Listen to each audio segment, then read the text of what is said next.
So yeah, Annette Hickey, I'm a VP in EMEA for PayPal, and we, like many of you, have had our world turned upside down when I suppose the middle of March we had to pivot from 100% working in-house in the centres in Dublin, in Dundalk, in Berlin, and in all our partner sites to actually getting everybody out from home. And that is I think it's really funny that the actual title of this is Ask the Experts, because none of us were experts in this. None of us knew. Well, certainly I didn't, nor my team knew how to actually mobilize a workforce from home, but we had to learn quickly. And in, I think, 9 days, we moved from 100% in-house to 100% in the field for 900 and something people in the in-house world, and then our partners also had to do it. So we really didn't know. First thing we started, well, like everybody else, is how can we get our hands on laptops, because all our teammates were using desktops. We did have the Plantronics. We just switched to the wireless headsets, so we were in kind of a good space there. But from a laptop perspective, the whole of the organization, not just customer services, everybody wanted the laptops to get home. So we all had to see which was business critical, which was going to affect the bottom line, which was going to where are the revenue drivers, where is the risk from a risk perspective. So it was becoming very difficult for CS to actually get the number of laptops that we needed, and we needed imaged. And by chance, one very, I suppose, entrepreneurial group leader, team leader, decided to take his desktop home, and with a few of the teammates in our escalation area, and it worked. So we pivoted from waiting for the laptops to getting the desktops out. And I suppose my leaders managed this like a military operation, and all of the systems were obviously already on the desktops, so it was just a matter of getting them out, getting them to people's homes. But also, when we did it, we was thinking about how, when we get them back in, are we going to manage this? So it was really spreadsheets and IDs for the actual desktops to be able to say, okay, this goes back onto this desk when we go back in, etc. And so it was that kind of an operation, and it was a day by day monitoring. How many have we out? And we did it in groups of 20. So we were waiting all the time for our government to say lockdown. And at this time, I think we started to say around the 18th of March. I think the following week we went right through, and it was a week later that we had to actually pull everybody from the centres. I think me and a number of members of my team were ringing around Power City and DID for these, for broadband capability for some of our teammates and extension leads and so on, and driving them up to the various sites. So it really was all hands on deck, and with that was something that I think we'll never forget, and how everybody came together. And there were some real heroes in that that we are recognising now to actually get the people mobilised. But of course, it wasn't just our in-house sites. All over the world, we have PayPal customers being serviced. So we would service English out of Manila, who went into lockdown pretty quickly and are still there. We have English also in Bangalore, who also are in lockdown and have curfews, as well as when they can actually travel on the streets. So we were having to pivot our business and pivot our teammates to be able to cover where a big amount of our volume was handled in-house.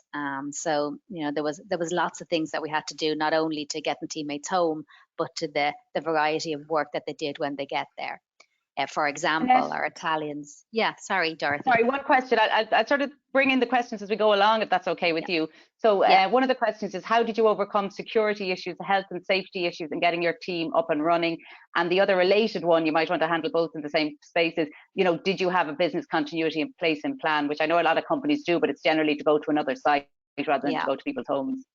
Yeah, well, I can answer that one first. Yeah, we have a very robust business continuity plan. So when Dublin goes down due to a flood or a fire, we have Dundalk, etc. So nothing would, I don't think there's any BCP plan in the world that could nearly plan for what was the pandemic.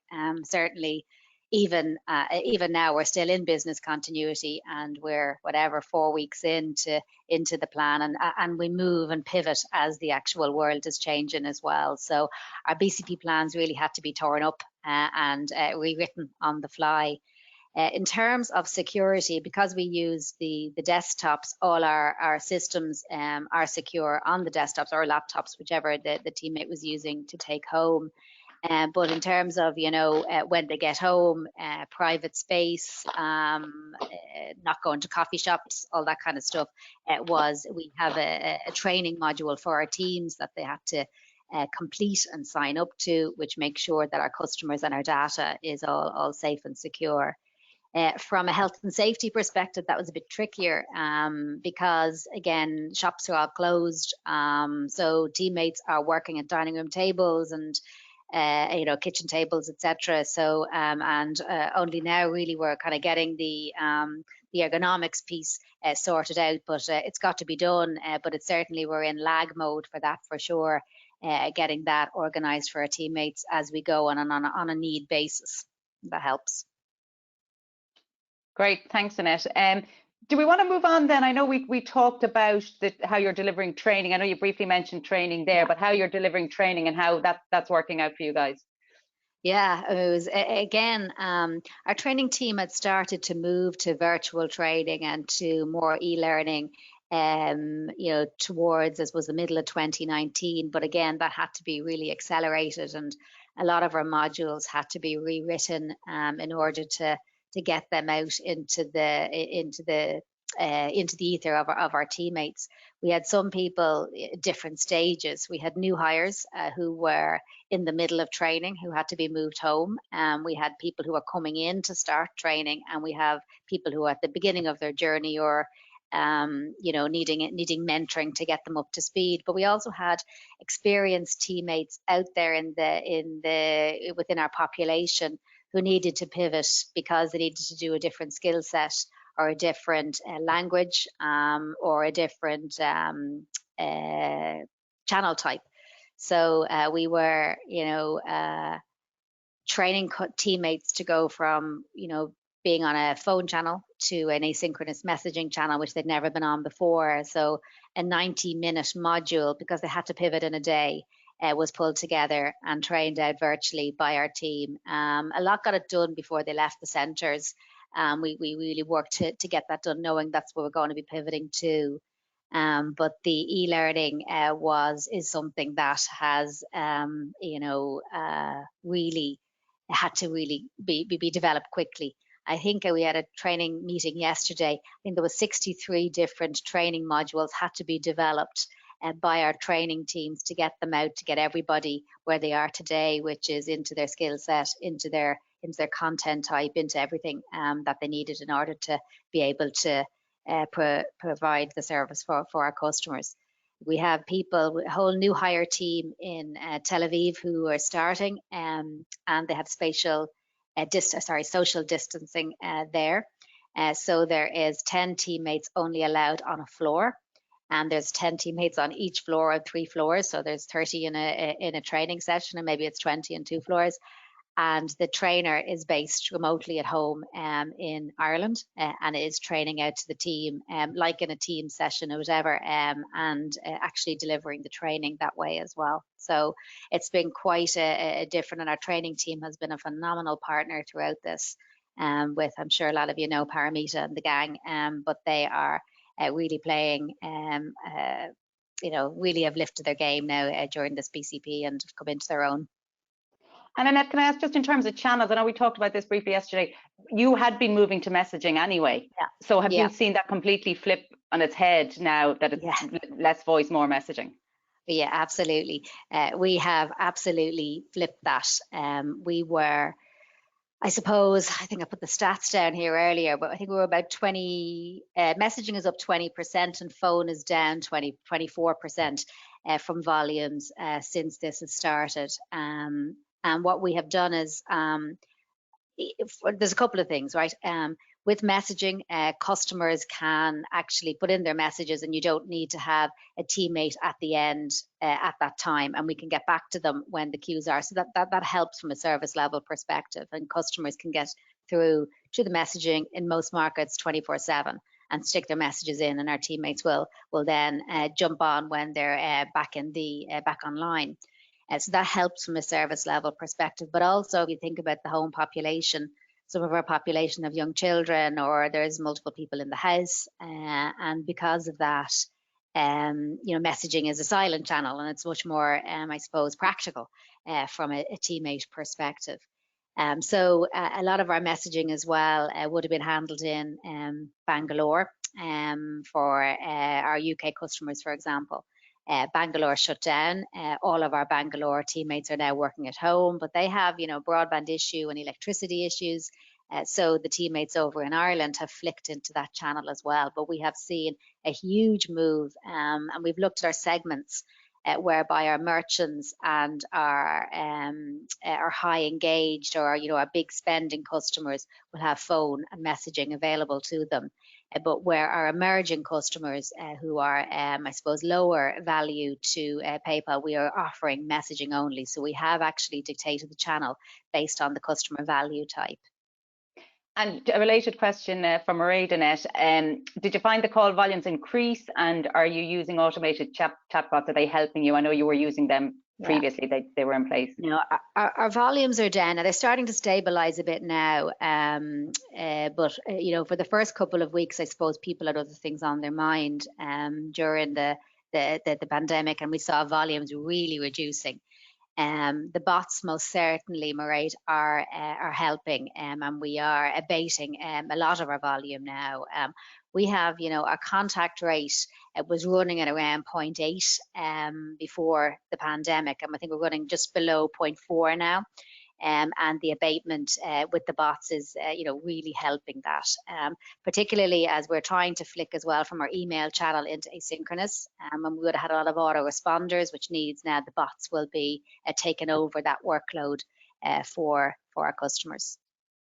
One other related question from Erin. She's asking, is there a particular remote training program that you're using or that you would recommend? Well, let's see, a lot of ours are homegrown from our teammates, and they have, we work as, and what is the one called? WalkMe is the actual technology that the training team are using, but we have our own in-house builders of the modules as well. So it's a combination of, I suppose, those and our own talent that is driving out the programs. And just to say, Annette, I presume I could put Erin in touch with one of your training people, and they might have a direct chat with her about that, just to give a bit of advice. That's okay with you? Yeah, perfect. Yeah. So we were going to talk about engagement. So do you want to just tell a little bit about, now we literally started showing a bit of your video when you came in, but we can show the photos maybe, but you might want to just explain, the type of things you're doing. Probably low on time, Dorothy.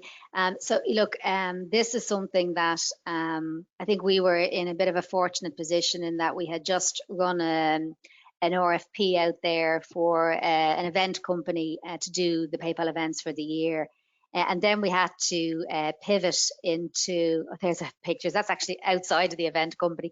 We had to actually pivot into an offline, and they've done a great job. And what we have realized that the difference in engagement at this time is it's not just the teammates who need to be engaged. They're at home with their families, and they need stuff to help their families to keep them occupied as well. So the engagement activities go from everything from, fitness. We've teamed up as well with Pep Talk, and that gives lots of fitness and collaboration and team stuff that goes on with that. There's some of the events that we've done with their, what's that first one? The Big House Quiz with Colin O'Regan. So that was like on the Kahoot. 271 teammates, households actually joined that quiz. Draw with Don, that's Don Sullivan, the animator. You might remember him from your childhood. That's just to help the kids, and he was in his house doing a draw particularly for PayPal. This is all specific and tailored only to PayPal people. A lot of the kids enjoyed the iconic dance moves, and they were learning to do the TikTok and that with the, and that's what's her name, Heffernan, done there, and then the Hump Day Feeling Unplugged. This was where PayPal people brought the guitars and did a meeting. But if you go down a little bit, there's Zumba there. Last Friday there, we had Danny from the Coronas performing, particularly or specifically for PayPal. And we had 1,148 households actually link into that from Ireland. Like that's half of our population. With Danny from the Coronas, and then there's the following morning, people obviously weren't feeling as bright. 124 families joined into the family yoga, and tonight we have Bingo Loco. So that is where again the families can join in. So these are all things that are outside of the the normal stuff that you would do from an engagement perspective. You can see there the feedback, everybody finding it phenomenal. The pictures at the top, if you want to just flick back up to those, is something that started in Manila, and now we're trying to kind of get onto the global stage. Where you picked I think it's on Instagram, and it's some sort of thing that's trending, but where you pick a famous picture and you try to simulate that in your home, so you can see the various famous pictures, and our teammates or their kids in the bottom one to the left are simulating at home. Bit of fun, and but it's really important. But from a team leader perspective as well, the engagement there is it's really key. And one thing I suppose that we've been struggling with is we haven't been able to get webcams, so encouraging our teammates to use their own devices and put our Microsoft Teams onto it, so they can have a face-to-face with their team leader or their teams or whatever, and that engagement is hugely important. But you saw at the beginning of one of the videos from the Italian team, a lot of the teams are doing that type of thing, and been circulated all around. People are doing the usual Zoom drinks on a Friday, or catch up something a little bit different with their teams to try and keep the engagement up. And I think the organization PayPal, we have this, I suppose, our CEO said, like, this is really our time. Our customers need us more than ever, because people, I suppose, are very unwilling to deal with cash, even if they are going out with shops. We have gained about 30 million new customers since the pandemic started, which is phenomenal growth of consumers. And of course, some of our business is really struggling, like Airbnb and Uber, etc., would be some of our biggest customers. So they are struggling, obviously, at this time as well. So it'll be balancing out. But the amount of new customers that we have, and the way our teammates now are helping those customers to onboard as well. I think everybody is really in a from an engagement perspective. Our CEO meets with me as a VP and my peers on a weekly basis, and I would meet with my teams as well, and be passing on how the business is doing. And PayPal has committed to no redundancies as a result of COVID. In fact, actually, we're hiring because it's a very busy period for us. So all of that is really helping the teammates becoming very comfortable. And the big message that we have is everybody's situation is different. Even our PayPal employees, some have got children that are trying to homeschool, partners that have maybe lost their job, and so there's a lot of empathy needed from our leaders to our people, because their circumstances are different. That they are trying to do their job and potentially mind children and keep the family going as well. So trying to support people in that, and there's lots of initiatives in there as well around engagement to make sure that our workforce are cared for. Annette, I'm conscious of the time, but I think we'll go a couple of minutes over just because I know we were late starting. Eamon has asked, how are you measuring team morale? And then Eamon and Morris is on, and Morris has asked both of them similar questions. Do you think it's a changing model? Do you think that more people are going to work from home after all of this is over? Yeah, sure. So weekly we have a global wellness survey that goes out, which will ask everything from how you're doing, how your family's doing, how everything is working for you. So we're measuring that on a weekly basis, and there's a lot of comments coming in. It really is helping us to make decisions about the workforce, and that will change that survey from have you settled in at home to what the future of our population looks like. For sure, we're not all going back in the same way that we were, but we haven't figured out, I suppose, yet what the model will be like. But there will certainly be a relook at the the facility footprint, and a lot of people really are liking working from home. A lot of people are hating working from home. Some people are indicating they'd love to do it all the time. Some people would like a hybrid model, and then what will work for our customers. If we're moving more to messaging versus phone, we probably need more people to be working atypical hours and split shifts. And where do we need the majority of the workforce to be, rather than people starting the usual between the core hours of 8 to half 6, which would have been our core shift pattern within that. 6 to maybe 10 o'clock at night to clear the queues, etc. So the days start clear. But I definitely, we're not any rush to get back into the office now. Even if the government lifts the restrictions in a couple of weeks, we're not going back in. We're staying out in PayPal, except people who, for example, can't work from home due to broadband issues or whatever, which I would say is about, in my organization, maybe it's 7 or 8 people.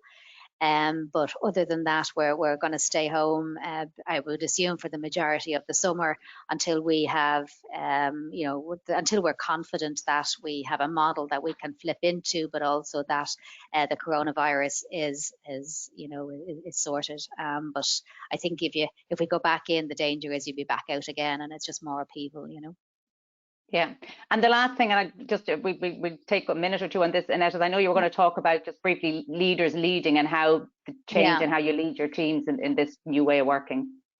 Yeah, I think might have covered some of that in the engagement stuff, but I think the biggest change for people has been how team leaders lead their teams. So in PayPal, customer service team leaders would have about 16 people reporting into them, and they'd be coaching by their side, integrated coaching, as they walk around. But a lot is done in the physical moment and actually seeing their teammates. So I think, when they went home, a lot of them felt a little at sea. Yes, some more than others. Some it'll become natural to them, but others, they, particularly the extroverted, needed the energy and, got a little bit overwhelmed with, like, how do I sort my day out? How do I plan my time out? So we have developed modules for our leaders, which will get them, through the various different steps of proficiencies to leading from a remote place. So all our team leaders are going through that. But also, I think what's really important is our analytics team have helped develop a suite of reports. One report particularly is delivered to them on a daily basis, which is a game changer, which shows how each member of their team is performing in all their metrics and so on. So they have a really healthy conversation and are connecting with their team on a daily basis. So they continue to do a daily huddle of around 15 minutes, and they have a coaching session with every team member every week. But they also are doing check-ins with their teams and really trying to, I suppose, lead from the front, making sure everybody is well, first of all. And the first couple of weeks were around that, making sure their IT was working, making sure that their broadband is strong enough, that the Citrix environment is working for them. And now they've moved into, okay, anything wrong, you let me know, and really now into managing the business. And I know lots of studies have proven this, but our teammates are more productive at home than they have been. Their metrics are higher since they've been at home than they have been in the office. And I think that is through the dedication of our team leaders in order to, really make this work, to give them and our teammates options when we look to repopulate the office. That, Annette, that's brilliant. 2 things just to mention. Niall is on from Virgin, and he said he knows you from his Aircom days, and if there's a problem with your Wi-Fi, he's happy to help if you're a Virgin customer. So I know he's already helped one of our previous presenters who's online as well, and it was greatly appreciated. So I'll come back to you on that. I am a Virgin customer, Niall, and good to hear from you. So I'll connect you both afterwards. So a special service, I'm sure, will be provided. And I think that was great, Annette. I think, as you know, there was a lot of questions there. And I know people, if they have any particular direct questions, if they want to drop me an email, I can direct, or they can link in with you, and you'd be happy to help. But I think that's given a fantastic overview, and obviously the team in PayPal continue to thrive, and it proves worthy winners of last year's Contact Center of the Year. So great to see everybody doing so well. So just the last couple of things before I close out, and thanks again to everybody for taking part. I know Declan is on the line, is on the webinar, and we're running our competition. It might not be as creative as yours, Annette, but we're running a competition, and Declan from Poly has very kindly provided a really good headset. So we'll be launching that in the next couple of days, and it's an individual and team competition, just to, again, which is what you're doing yourselves in PayPal, and that's bringing a bit of fun into things for everybody. So that's open to everybody, CCMA members, friends, etc. And that's basically it. A recording of this webinar will be made available. Thank you so much to Annette for your time. We got there in the end, Annette. So great to hear from you and to get to hear what's happening in PayPal. And thanks as always to Niamh and all the team in WSI for your help. Our next webinar is Tuesday for everybody, and we'll put the details up later this afternoon. Thanks a million. Thanks, Annette. Have a good weekend. Thank you. Take care, everybody. Bye-bye. Bye-bye.